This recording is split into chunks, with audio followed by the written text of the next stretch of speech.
हाँ, चलिए। दुख का अधिकार, सबसे पहले बताओ दुख का अधिकार पाठ के लेखक कौन हैं? बताओ। हाँ, वेरी गुड। दुख का अधिकार पाठ के लेखक यशपाल हैं। अब मैं प्रश्न पूछ रही हूँ। सबसे पहले शब्दार्थ, शब्दार्थ के बारे में मैं पूछूंगी आप लोगों से। पोशाक, क्या शब्दार्थ होता है? पोशाक बताइए। हाँ, या पहनावा, ठीक है। श्रेणी, श्रेणी, श्रेणी शब्द का अर्थ श्रेणी का अर्थ होता है विभाजन। श्रेणी शब्द का अर्थ होता है विभाजन। अच्छा, वर्ग जिसको कहते हैं। पोशाक का होता है वस्त्र। अच्छा, उसके बाद नेक्स्ट दर्जा, दर्जा शब्द का अर्थ बताइए। दर्जा स्थान, गुड। हाँ, स्तर भी हो सकता है, स्थान भी हो सकता है।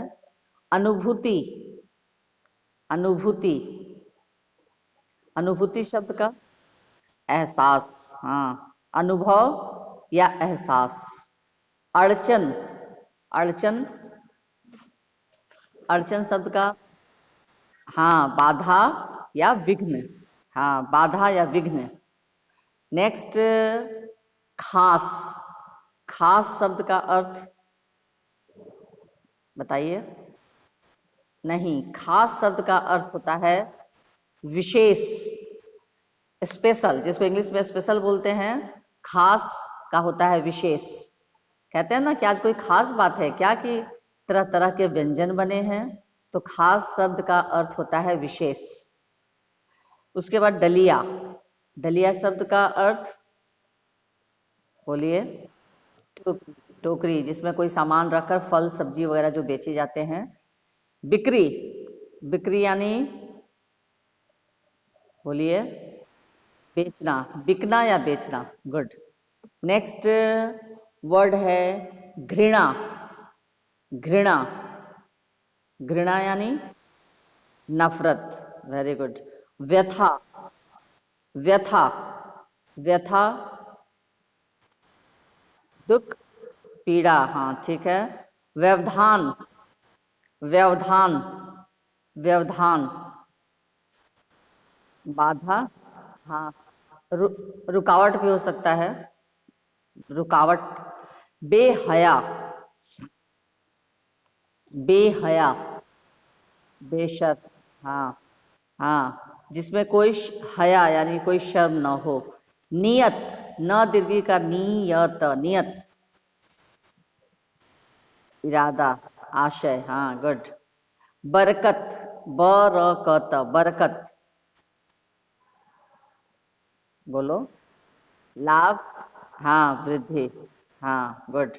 खसम, खसम, खसम, खसम पति। लुगाई, लुगाई पत्नी। परचून की दुकान, परचून की दुकान, परचून, हाँ बताओ। आटा चावल दाल आदि की, हाँ परचून, जिसे हम लोग किराना की दुकान कहते हैं, है ना। किराना की दुकान को कहते हैं ना परचून की दुकान। उसके बाद है सूतक, सूतक में बच्चों बताओ कौन सा स होगा? सूतक, सूतक में दंत, दंत स। और मात्रा, मात्रा कौन सा होगा? दीर्घुकार होगा कि हर्षुकार? दीर्घुकार, बड़ा ऊ, बड़ा ऊ की मात्रा, दंत स में बड़ा ऊ की मात्रा, सूतक। हर्षुकार नहीं होगा बेटा, दीर्घुकार होगा। द में बड़ा ऊ की मात्रा, स में बड़ा ऊ की मात्रा, सूतक, सूतक। अच्छा ये बताइए, सूतक क्या सिर्फ मरने पर ही होता है या किसी और समय भी होता है? सूतक, हाँ हाँ, किसी किसी बच्चे के जन्म, हाँ परिवार में, परिवार में किसी बच्चे के जन्म होने या किसी के मरने पर कुछ निश्चित समय तक की अपवित्रता, तो ये निश्चित समय कितने दिनों का होता है बच्चों? ये जो सूतक किसी के, हाँ गुड, 13 दिनों का सूतक होता है, इसको याद रखेंगे। उसके बाद यानी 13 दिन तक आप कोई भी शुभ कार्य नहीं कर सकते हैं। ना 13 दिन आपके घर में कोई पूजा होगी, ना 13 दिन कोई आप शुभ कर्म करेंगे, ना कोई नया कपड़ा पहनेंगे, जब तक वो सूतक लगा रहता है। यानी 13 दिन के बाद ही आपके घर में फिर से नए कार्य हो सकते हैं। उसके बाद है कछियारी। कछियारी शब्द का अर्थ बताइए। कछियारी, हाँ, खेतों में बुना, हाँ ठीक है, वेरी गुड। निर्वाह, निर्वाह शब्द का अर्थ, हाँ गुजारा। मुंह अंधेरे, मुंह अंधेरे, इस शब्द का अर्थ मुंह अंधेरे। सुबह सुबह या हाँ भोर का समय, एकदम सुबह, मुंह अंधेरे यानी पूरी तरह से उजाला अभी आसमान में फैला नहीं होता है, थोड़ा थोड़ा अंधेरा रहता ही है, उसको कहते हैं मुंह अंधेरे। मेड़, मेड़, मेड़ किसे कहते हैं? खेत के चारों ओर का घेरा, जो मिट्टी का मेड़ बनाया रहता है, ऊंचा ऊंचा ऐसे बाउंड्री जैसा किया रहता है, छोटा छोटा, उसको मेड़ कहते हैं। उस मेड़ को इसलिए बना दिया था खेत के चारों ओर, ताकि उसमें जल जमाव अच्छे तरीके से हो सके, हाँ पानी उसमें अड़ सके। तरावट, तरावट यानी गीलापन। ओझा, ओझा झाड़ फूक करने वाला, हाँ। दान दक्षिणा, दान दक्षिणा दान में दिया जाने वाला धन, उसको दान दक्षिणा कहते हैं। बजाज, बजाज किसे कहते हैं? किसको बजाज कहते हैं? किस व्यक्ति को, किस व्यवसाय वाले व्यक्ति को कहा जाता है बजाज? बताइए। वेरी गुड, कपड़े का व्यापारी। नहीं नहीं नहीं नहीं, उसको सुनार कहते हैं। बजाज कहते हैं कपड़े के व्यापारी को, जो कपड़ा का व्यापारी होता है उसको कहते हैं बजाज। छन्नी ककना, छन्नी ककना मामूली, मामूली गहना, एकदम मामूली। चुनी भूसी, चुनी भूसी किसे कहते हैं? चुनी भूसी आप लोग लिखते भी जाएं, जिसका सब अर्थ नहीं पता है मैं बता रही हूँ, लिखते भी जाओ। चुनी भूसी यानी पशुओं को खिलाने का चारा। ये मनुष्य नहीं खाते हैं, चुनी और भूसी जो है वो पशुओं को खिलाया जाता है, तो पशुओं को खिलाने का चारा, उसको कहते हैं चुनी भूसी। उसके बाद बिल बिलाना, बिल बिलाना, तड़पना, बिल बिलाना, हाँ बोलो। बिल बिलाना यानी तड़पना। संभ्रांत, संभ्रांत, संभ्रांत, इस शब्द का अर्थ बताइए। संभ्रांत, हाँ उच्च वर्ग, उच्च वर्ग से संबंधित। मूर्छा, मूर्छा यानी बताएं। मूर्छित हो जाना, बेहोशी। द्रवित, द्रवित पसीजा हुआ। नाक ऊपर उठाना, सम्मान की रक्षा करना। गम मनाना, मृत्यु का दुख प्रकट करना, हाँ मृत्यु, गम मनाना, दुख। सहूलियत, सहूलियत सुविधा। अधिकार, अधिकार हक। अब मैं प्रश्न आप लोगों से पूछ रही हूं, जैसे एक गद्यांश दिया हुआ है, किसका माइक ऑन है? माइक ऑफ करो, बहुत आवाज आ रही है। जिनका भी माइक ऑन है माइक ऑफ करो। निम्नलिखित गद्यांशों और उन पर आधारित प्रश्नोत्तरों को ध्यान से पढ़िए। ये मैं एक गद्यांश पढ़ रही हूँ, ठीक है, और उससे संबंधित जो उत्तर है वो मैं पूछूंगी, उसका जवाब देना होगा। और 2 ही 4 बच्चे जवाब दे रहे हैं, सभी बच्चे दें, और जो समझ में आपको आ रहा है बोलें, गलत सही जो भी, क्योंकि आप बोलिएगा तभी जाकर मुझे भी समझ में आएगा कि कौन बच्चा समझ रहा है कौन नहीं समझ रहा है। तो अभी मैं गद्यांश पढ़ रही हूँ, उसको ध्यान से आप लोग सुनिए। मनुष्य की पोशाकें उन्हें विभिन्न श्रेणियों में बांट देती हैं। प्रायः पोशाक ही समाज में मनुष्य का अधिकार और उसका दर्जा निश्चित करती है। वह हमारे लिए अनेक बंद दरवाजे खोल देती हैं, परंतु कभी ऐसी भी परिस्थिति आ जाती है कि हम जरा नीचे झुककर समाज की निचली श्रेणियों की अनुभूति को समझना चाहते हैं। उस समय यह पोशाक ही बंधन और अड़चन बन जाती है। जैसे वायु की लहरें कटी हुई पतंग को सहसा भूमि पर नहीं गिर जाने देती, उसी तरह खास परिस्थितियों में हमारी पोशाक हमें झुक सकने से रोके रहती हैं। पहला प्रश्न, पोशाकें मनुष्य को कैसे बांटती हैं? इस प्रश्न का उत्तर कौन बच्चा बताएगा? मनुष्य। हाँ, 2 नंबर का है बच्चा, 2 नंबर का प्रश्न में इतना बोलने से नहीं होगा। हाँ, एक लाइन बोलने से 2 नंबर नहीं मिलेगा। चलो आगे बोलो।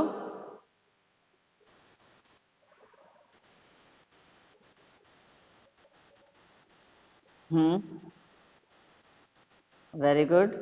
फिर बस थोड़ा उदाहरण भी देकर लिखो कि यदि कोई व्यक्ति अच्छी महंगी चमकदार पोशाक पहनता है तो वह अमीर और उच्च वर्ग का माना जाता है। साधारण पोशाक पहनने वाला गरीब व निम्न वर्ग का माना जाता है। ये पोशाक ही तो है जो मनुष्य को विभिन्न श्रेणियों में बांट देती है। तो पोशाकें मनुष्य को कैसे बांटती हैं? तो ध्यान रखिए आप लोग 2 नंबर में बच्चों आप लोग को थोड़ा लिखना पड़ेगा। 2 नंबर में कम से कम 3 पंक्ति 4 पंक्ति का आंसर लिखना पड़ेगा। तो ध्यान से सुनिए आप लोग, क्योंकि रिवीजन हो रहा है, बार बार मैं फिर नहीं बताऊंगी, इसको सुनिए। पोशाकें मनुष्य को विभिन्न श्रेणियों में बांट देती हैं। ये पोशाकें ही मनुष्य को उसका अधिकार दिलाती हैं तथा समाज में उसका दर्जा निश्चित करती हैं। यानी समाज में दर्जा निश्चित करती हैं मतलब उसको उसके बारे में बताती हैं कि बहुत अच्छा पोशाक, यदि कोई व्यक्ति अच्छी महंगी और चमकदार पोशाक पहनता है तो वह अमीर और उच्च वर्ग का माना जाता है, और साधारण पोशाक पहनने वाला गरीब और निम्न वर्ग का माना जाता है। तो ये पोशाकें ही हैं जो समाज में लोगों को विभिन्न श्रेणियों में, अलग अलग श्रेणियों, यानी 2 तरह की श्रेणी है हमारे समाज में, एक उच्च वर्ग और एक निम्न वर्ग। एक उच्च वर्ग यानी पैसे वाला वर्ग, और निम्न वर्ग मतलब जो पैसा जिनके पास बहुत ज्यादा नहीं है। तो इस तरह से ये पोशाक जो है वो मनुष्य को निम्न श्रेणियों में, निम्नलिखित 2 श्रेणियों में बांट देती है। आया समझ में बच्चों आंसर? हाँ, हेलो। हाँ, तो इस तरह से लिखोगे तब फुल मार्क्स मिलेगा। उसके बाद क्वेश्चन नंबर 2 है कि पोशाकें कब अड़चन बन जाती हैं? ये भी 2 मार्क्स का है। पोशाकें कब अड़चन बन जाती हैं? चलो बोलो। हाँ हाँ। थोड़ा सा और लिखना होगा। इसका उत्तर ध्यान से सुनिए सब लोग। जब हम समाज की निम्न श्रेणी के दुख को देखकर झुकना चाहते हैं, यानी समाज में हमारे ऐसा भी जो वर्ग है, जो गरीब वर्ग है, जो निम्न श्रेणी का वर्ग है, उसको देखकर हम दुखी हो जाते हैं और उसके दुख का कारण जानना चाहते हैं, तो हम नहीं जान पाते हैं। क्यों? उस समय हमारी पोशाक जो है वो हमारे आड़े आ जाती है, हमारे लिए अड़चन बन जाती हैं, और हम उन लोगों के साथ खुलकर बात नहीं कर पाते, और ये पोशाक जो है वो हमारे सामने रुकावट बन जाती है, क्योंकि हम अच्छे पोशाक पहनकर और निम्न श्रेणी के लोगों के सामने बैठकर हम बात नहीं कर सकते हैं, क्योंकि ये पोशाकें हमें ऐसा करने से क्या करती हैं? बोलो, रोकती हैं। हाँ, हम सोचते हैं कि अरे इतनी अच्छी महंगी पोशाक पहनकर, और अब जैसे कि लेखक, इसके पाठ के लेखक जो है वो जा रहे थे और रास्ते पर उन्होंने देखा कि एक बुढ़िया जो है वो खरबूजे बेचने बैठी तो है, लेकिन फपक फपक कर रो रही है सिर घुटनों में छिपाकर। लेखक लेखक लेखक बड़े असमंजस में पड़ गए कि क्या किया जा सकता है भाई, है ना। और लेखक जानना चाहते थे कि हम किसी तरह से बैठकर पोशाक पहन, ये इतनी महंगी पोशाक पहने और हम किस तरह से बैठें, और जाते हुए भी लेखक नहीं पूछ पाए उसके दुख को, बुढ़िया के दुख को। कहानी में पढ़े हो ना तुम लोग? हाँ। नेक्स्ट, पाठ तथा लेखक का नाम लिखिए, बोलिए। अब मान लीजिए ये स्टेंजा आ जाता है, एक गद्यांश आ जाता है, तो पाठ का नाम भी तो लिखना होगा। क्या है पाठ का नाम? बोलो। लेखक यशपाल, लेखक का नाम यशपाल। ठीक है। उसके बाद नेक्स्ट, फिर ध्यान से सुनो सब लोग। जिंदा आदमी नंगा भी रह सकता है, परंतु मुर्दे को नंगा कैसे विदा किया जाए? उसके लिए तो बजाज की दुकान से नया कपड़ा लाना ही होगा। यहां समझ में आया? बजाज की दुकान से। बजाज की दुकान यानी किसकी दुकान से? बताओ। कौन कह रहा है किराना की दुकान? बजाज यानी कपड़े की दुकान ना। पर हाँ, किराने की दुकान को परचून की दुकान कहते हैं। परचून की दुकान में कपड़ा नहीं मिलता है बेटा। तो अब ये स्टेंजा मैं पढ़ रही हूँ, पाठ में जो स्टेंजा दिया हुआ है, दूसरा स्टेंजा, उसका मैं पढ़ रही हूँ कि जिंदा आदमी नंगा भी रह सकता है, परंतु मुर्दे को नंगा कैसे विदा किया जाए? उसके लिए तो बजाज की दुकान से नया कपड़ा लाना ही होगा, चाहे उसके लिए माँ के हाथों के छन्नी ककनाही क्यों न बिक जाए। भगवाना परलोक चला गया। घर में जो कुछ चुनी भूसी थी सो उसे विदा करने में चली गई। बाप नहीं रहा तो क्या, लड़के सुबह उठते ही भूख से बिलबिलाने लगे। यहाँ बच्चे बताओ तुम लोग कि किस लड़के की बात हो रही है? लड़के सुबह भूख से उठकर बिलबिलाने लगे। भगवाना के बच्चे, भगवाना के 2 बच्चे थे ना, वो सुबह उठते ही भूख से बिलबिलाने लगे। तो ये भगवाना के बच्चों की यहाँ बात हो रही है। दादी ने उन्हें खाने के लिए खरबूजे दे दिए, लेकिन बहू को क्या देती? बहू का बदन बुखार से तवे की तरह तप रहा था। अब बेटे के बिना बुढ़िया को दुवन्नी चवन्नी भी कौन उधार देता? बुढ़िया रोते रोते और आंखें पोंछते पोंछते भगवाना के बटोरे हुए खरबूजे डलिया में समेटकर बाजार की ओर चली। और चारा भी क्या था। ये आपका स्टेंजा है, ये गद्यांश दिया हुआ है। अब इस गद्यांश से संबंधित प्रश्न, लेखक ने समाज की किस कुप्रथा पर व्यंग किया है? ये जो आपका गद्यांश अभी जो मैंने पढ़ा, उसी के आधार पर। हाँ बताओ, बताओ आंसर इसका, बोलो। लेखक ने समाज की किस कुप्रथा पर व्यंग किया है? कौन सी कुप्रथा यानी बुरी प्रथा? 2 नंबर का है, जल्दी बताओ। लेखक ने समाज में किस, हाँ बोलो, बोलो बच्चों। लेखक ने समाज की किस कुप्रथा पर व्यंग किया है? बोलो। अछूत नहीं बेटा, मैं बता रही हूँ। हाँ बोलो।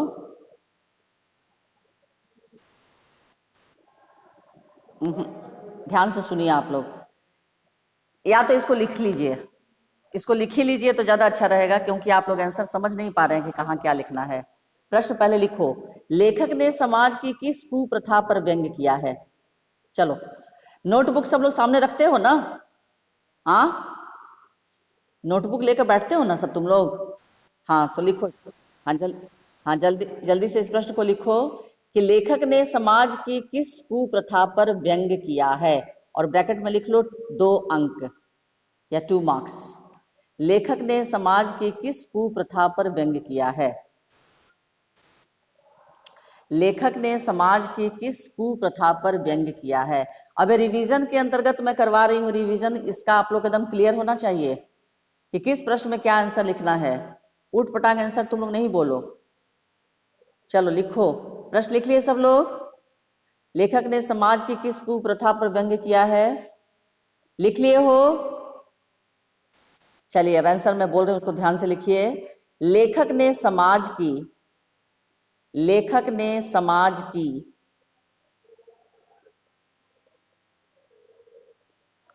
लेखक ने समाज की, लिखे, समाज की शव को, शव तालाब में शव, शव यानी डेड बॉडी, शव को नया कफन, शव को नया कफन उड़ाने की कुप्रथा पर व्यंग किया है। लेखक ने समाज की शव को नया कफन उड़ाने की कुप्रथा पर व्यंग किया है। लेखक ने समाज की शव को नया कफन उड़ाने की कुप्रथा पर व्यंग्य किया है। पूर्ण विराम। यहां तक हुआ? यहां तक हुआ बच्चों? हाँ बोलो। उड़ाने की कुप्रथा पर व्यंग्य किया है। पूर्ण विराम। ऐसा मनुष्य जो जीते जी, ऐसा मनुष्य जो जीते जी, जीते जी में योजक चिन्ह होगा, ऐसा मनुष्य जो जीते जी अपने लिए कपड़ों का प्रबंध नहीं कर पाता, ऐसा मनुष्य जो जीते जी अपने लिए कपड़ों का प्रबंध नहीं कर पाता, ऐसा मनुष्य जो जीते जी अपने लिए कपड़ों का प्रबंध नहीं कर पाता, कौमा,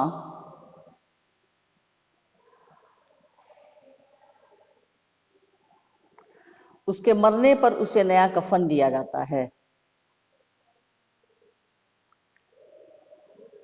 उसके मरने पर उसे नया कफन दिया जाता है। उसके मरने पर उसे नया कफन दिया जाता है। पूर्ण विराम। उसके मरने पर उसे नया कफन दिया जाता है। पूर्ण विराम।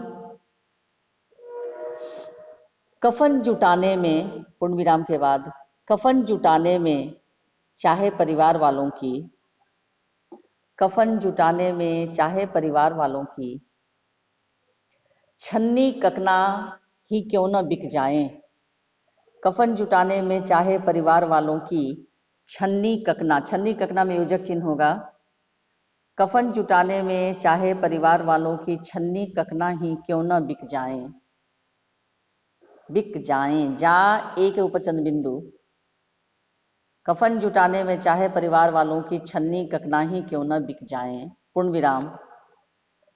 यह प्रथा वास्तव में गरीबों की विवशता है। पूर्ण विराम के बाद, यह प्रथा वास्तव में गरीबों की विवशता है। वह हर्षिकर वी व तालाब्य करता विवशता है।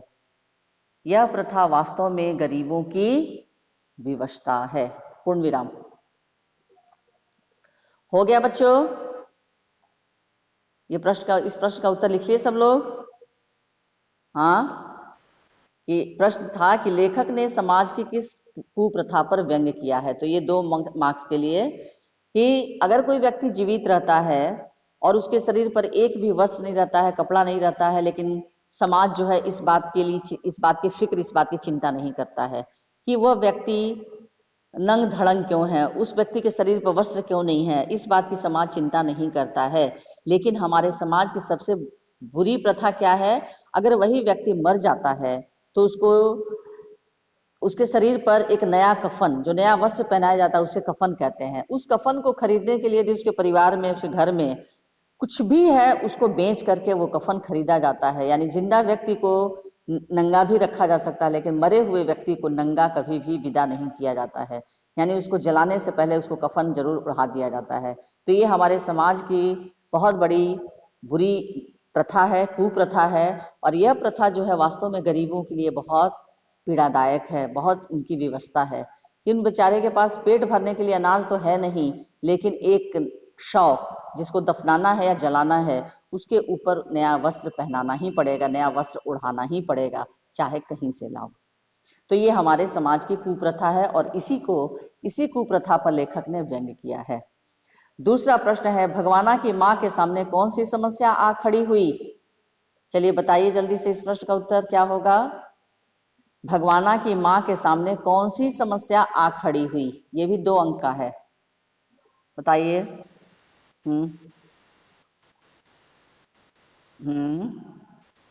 हाँ हाँ, उसके बाद किस तरह से पेट भरने की समस्या? भगवाना की मृत्यु के बाद उसकी माँ के सामने परिवार का पेट भरने की समस्या आ खड़ी हुई। घर में अनाज नहीं था, बहू बुखार से तप रही थी, उसकी दवाई की व्यवस्था करनी थी, उसे अपना छन्नी ककना बेचकर कफन का कपड़ा खरीदना पड़ा था और इस प्रकार उसके सामने बहुत सारी समस्याएं आ खड़ी हुई। पोते पोतियों को का पेट भरना था, बहू का इलाज कराना था क्योंकि बहू बुखार से तप रही थी और घर में अनाज का एक दाना भी नहीं था और घर में भगवाना के सिवा पैसा कमाने वाला कोई दूसरा व्यक्ति भी उस बुढ़िया के घर में नहीं था। तो बहुत सारी समस्याएं खड़ी हुई ना। हाँ, सिर्फ परिवार का पेट भरने की समस्या नहीं थी बेटा, परिवार की समस्या, पेट भरने की समस्या के साथ साथ घर में अनाज का दाना नहीं था तो अनाज कहाँ से आएगा। बहू बुखार से तप रही थी, उसको दवाई की व्यवस्था करनी थी। छोटे छोटे बच्चे जो है वो भूख से बिलबिला रहे थे, उनका पेट भरने के लिए कहाँ से खाना आता। और भगवाना के शरीर पर कफन डालना था, कफन, भगवाना को कफन में लपेटना था, उसके लिए घर में कुछ भी नहीं था। तो इस तरह से बहुत सारी समस्याएं बुढ़िया के सामने आ खड़ी हुई। ठीक है, समझ में आया सबको? बेटा तुम लोग एक पंक्ति लिख दोगे तो 2 मार्क्स कैसे मिलेगा, और जब नंबर कम मिलेगा तो कहोगे कि नंबर कम मिला है। तो ध्यान रखो कि 2 मार्क्स के लिए कम से कम 4 पंक्ति लिखना होगा ना। नेक्स्ट है, नेक्स्ट गद्यांश में पढ़ रही हूं। बुढ़िया खरबूजे बेचने का साहस करके आई थी, परंतु सिर पर चादर लपेटे, सिर को घुटनों पर टिकाए हुए फफक फफक कर रो रही थी। कल जिसका बेटा चल बसा था, आज वह बाजार में सौदा बेचने चली थी। हाय रे पत्थर दिल।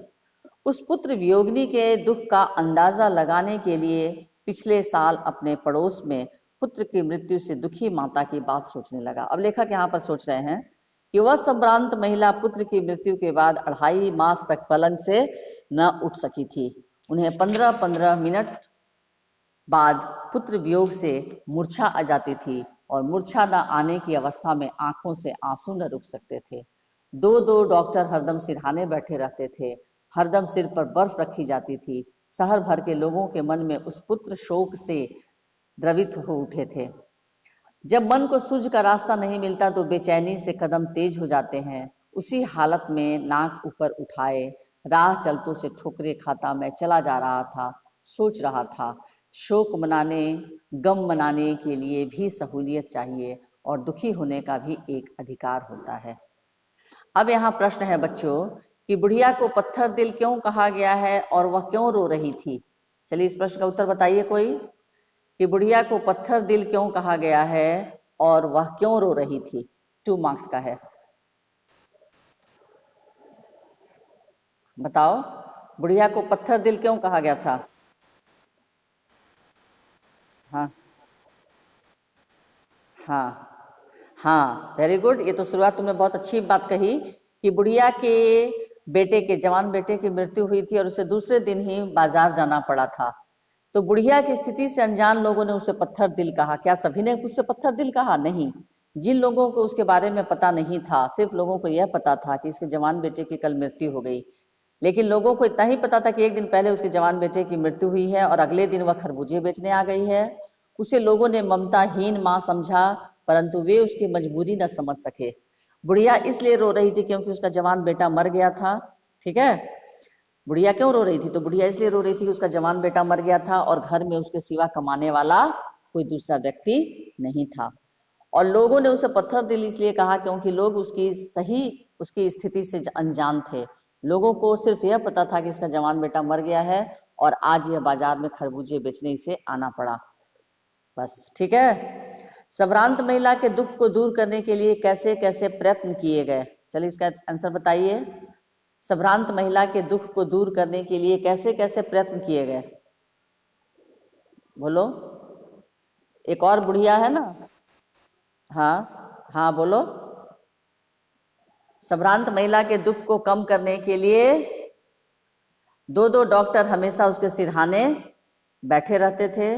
उसके सिर पर हमेशा बर्फ रखी जा रही थी। इस प्रकार उसे प्रयत्न करके संभाला जा रहा था। पूरा शहर उसके दुख को दूर करने के लिए, उसके लिए मातम पुरसी के लिए आ गया था, पूरा शहर, है ना?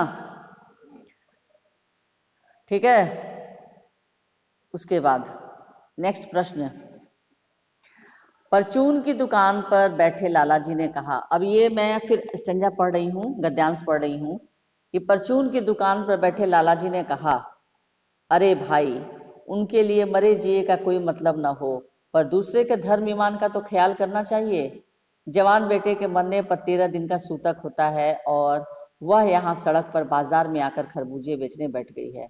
हजार आदमी आते जाते हैं, कोई क्या जानता है कि इसके घर में सूतक है, कोई इसके खरबूजे खा ले तो उसका ईमान धर्म कैसे रहेगा, क्या अंधेर है। ये कौन कह रहे थे? परचून की दुकान पर बैठे हुए एक लाला जी थे, वो बोल रहे थे। तो परचून की दुकान पर बैठे लाला जी ने क्या कहा? परचून की दुकान पर बैठे लाला जी ने कहा कि बुढ़िया के बेटे की मृत्यु हुई है जिसके कारण यह सूतक में है। ऐसे अपवित्र दशा में खरबूजे नहीं बेचने चाहिए। कोई अनजाने में इससे खरीद कर खरबूजे खा ले तो उसका ईमान धर्म बिगड़ जाएगा। और यह हिंदू धर्म की ये रीति है बेटा, बच्चों, ये नियम है कि सूतक के दिनों में ना तो वो किसी के घर जाता है ना कोई उसके घर जाता है, और अगर कोई जाता भी है तो सूतक के परिस्थिति में उसके घर में कोई खाना या कोई भी चीज़ नहीं खाएगा। तो लाला जी यही कह रहे थे कि लोगों को क्या पता कि इसके घर में किसी इसके बेटे की मृत्यु हुई है, और ये अभी 13 दिन इसे सूतक में रहना चाहिए, इसे घर से बाहर नहीं निकलना चाहिए। तो क्या आप लोगों को ऐसा लगता है कि बुढ़िया यदि घर से बाहर नहीं निकलती तो उसकी समस्या हल हो जाती? बताइए, क्या बुढ़िया घर से बाहर निकल के अनुचित की थी? उसने कोई गलत काम किया था? नहीं, बुढ़िया ने कोई गलत काम नहीं किया था, क्योंकि अगर वो घर से बाहर नहीं निकलती, खरबूजे बेचने बाजार नहीं जाती, तो उसके पोते पोतियों को खाने को नहीं मिलता, उसकी बहू का इलाज कैसे होता जो बुखार से तप रही थी। तो ऐसी परिस्थिति में मजबूरी वश बुढ़िया को बाजार जाकर खरबूजे बेचना पड़ा, और लोगों की उसे ताने भी सुनने पड़े, लोगों की निंदा को भी सहन करना पड़ा, लोगों ने उसे बहुत बुराई भी की, लेकिन सभी बातों को सहते हुए बुढ़िया चुपचाप बाजार गई, खरबूजे बेची और अपने पोते पोतियों का और अपनी बहू का देखभाल की जिम्मेदारी उसने निभाई। ठीक है। लाला जी के अनुसार बुढ़िया के खरबूजे खा लेने पर क्या हो सकता है? बताइए। लाला के अनुसार हाँ, धर्म ईमान बिगड़ सकता है। लाला के अनुसार सूतक के दिनों में यदि कोई खरबूजे खा ले तो लोगों का ईमान धर्म बिगड़ सकता है। सूतक कितने दिनों का होता है? Next question 1 number. ध्यान रखोगे, सूतक 13 दिनों का होता है। तो ये तो आपका गद्यांश से संबंधित प्रश्न हुआ बच्चों। अब आपके पाठ्य पुस्तक से जो प्रश्न आएंगे वो भी प्रश्न आपके, कुछ प्रश्न 1 नंबर के होते हैं, कोई 2 नंबर के होते हैं, कोई 5 नंबर के होते हैं। तो ये सब आपको ध्यान रखना होगा। आपको एग्जाम में अकॉर्डिंग टू मार्क्स लिखना होगा। अकॉर्डिंग टू मार्क्स का मतलब है कि आपका जो, अगर 1 नंबर का प्रश्न है तो आप चलिए 1.5-2 पंक्ति लिखते हैं, लेकिन 2 नंबर का है तो कम से कम 4 पंक्ति लिखना जरूरी है। जैसे किसी व्यक्ति के पोशाक को देखकर हमें क्या पता चलता है? ये 1 नंबर के सारे प्रश्न हैं। तो किसी व्यक्ति की पोशाक को देखकर हमें समाज में उसका दर्जा और अधिकार का पता चलता है, तथा उसकी अमीरी गरीबी की श्रेणी का भी पता चलता है, उसकी आर्थिक स्थिति, उसकी अमीरी गरीबी। ठीक है, इतना लिखोगे बच्चों तब जाकर 1 नंबर मिलेगा। नेक्स्ट क्वेश्चन है, खरबूजे बेचने वाली स्त्री से कोई खरबूजे क्यों नहीं खरीद रहा था? खरबूजे बेचने,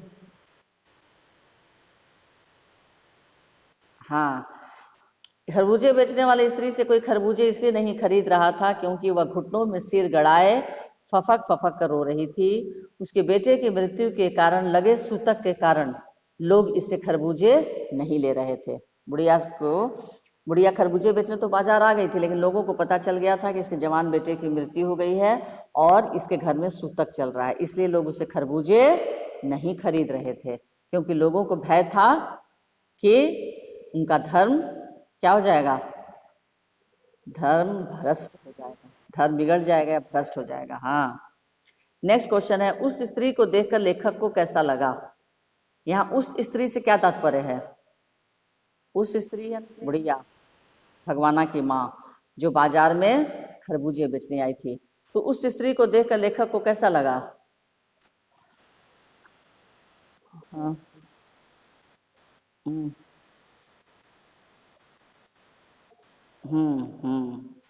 उस स्त्री को देखकर लेखक के मन में सहानुभूति की भावना पैदा हुई। उसे देखकर लेखक का मन दुखी हो गया या व्यथित हो गया। वह नीचे झुककर उसकी अनुभूति को समझना चाहता था, लेकिन उसकी पोशाक उसमें अड़चन बन गई। लेखक चाहता था कि वो बुढ़िया के पास जाए और उससे उसका हालचाल पूछे, वह क्यों रो रही है इस बात को वो पूछे, लेकिन उसकी पोशाक जो है उसमें अड़चन बन गई, पोशाक जो है वो बाधा बन गई, जिसके कारण लेखक चाहते हुए भी नहीं पूछ पाया। उसके बाद नेक्स्ट क्वेश्चन है, उस स्त्री के लड़के की मृत्यु का क्या कारण था, इसके बारे में बताइए। उस स्त्री के लड़के की मृत्यु का